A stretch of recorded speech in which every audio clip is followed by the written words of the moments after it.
in. Today it has been about the US dollar strength and also the fact that the regional equity markets have seen a decline, including India, and that seems to be weighing onto the markets. And then we have seen inventories for many of these metals increase, especially for the non-ferrous space. So whether it's copper or zinc or aluminum, the last fortnight has seen inventories gain for most of them. There are some developments happening in China as well, right? So is that also something that's playing spoil sport as far as metal prices are concerned?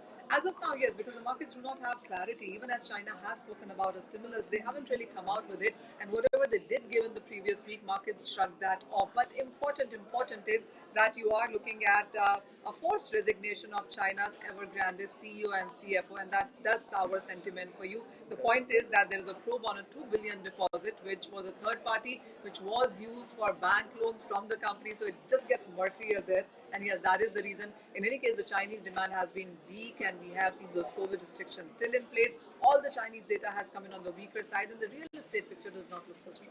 So if we look at all of these core metals, key metal prices, which are the ones that have witnessed the most amount of dent?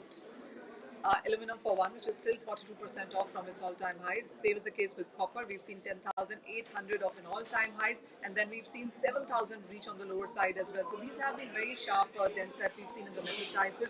But the important thing is that there are some unconfirmed reports, and let me underline that, and this is coming in from the Real Estate Association of China, which says that they are going to hold a meeting tomorrow and day after, that is July 26th and 27th, and they are looking to perhaps set a real estate fund which is going to be worth at around $44 billion.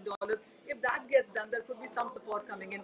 Remember, the Chinese economy, the Chinese banks also have extended financial assistance to many of these real estate projects. So if there's a fund that is also being created, that tells you that China really is working in that direction, and positively and more actively so. So that could really be supportive. But apart from that, if that does not go through, and then there's a rate hike in any case coming in, and then you have GDP numbers not just from US but from various European countries as well. There's inflation data coming in too. So the markets are going to be left very vulnerable, raw to all of this data coming in. But in terms of charts, any of these metal prices nearing a support territory where buying could happen?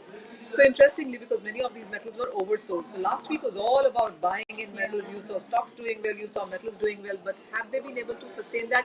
No, and the markets did believe that as you get into the week where the interest rate hike is going to happen, there is going to be some jitteriness. But if there is a 75 basis point of a rate hike, then that is already factored in. And once that is out of the way, you will see some buying come back in case of metals. So you have to wait for July 27th, because that is the day you will see the US Fed meeting and the China Real Estate Fund. If that goes through as well, those are a couple of supportive factors. Metal sector results have also started trickling in. We had JSW the other day. Today is Tata Steel. Right. So anything in terms of pricing trends that you can watch out for in terms of commentary?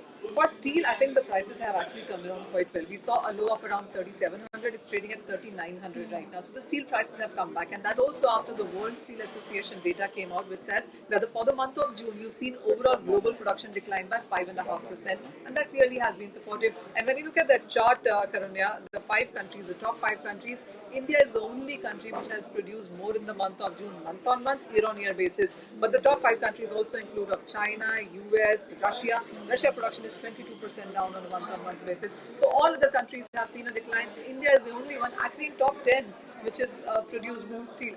Every other country has seen 3 to 8% of a decline. So something on those lines, especially steel players to watch out. Alright guys, Tata Steel numbers today. Let's see how the management commentaries. So this is what's happening as far as core metal prices are concerned, and this week definitely all eyes on Fed meet, FOMC, and ahead of that one can witness some more jitteriness come by as far as these commodity prices are concerned. Thank you so much once again for tuning in. We'll be back again at 1 p.m. tomorrow.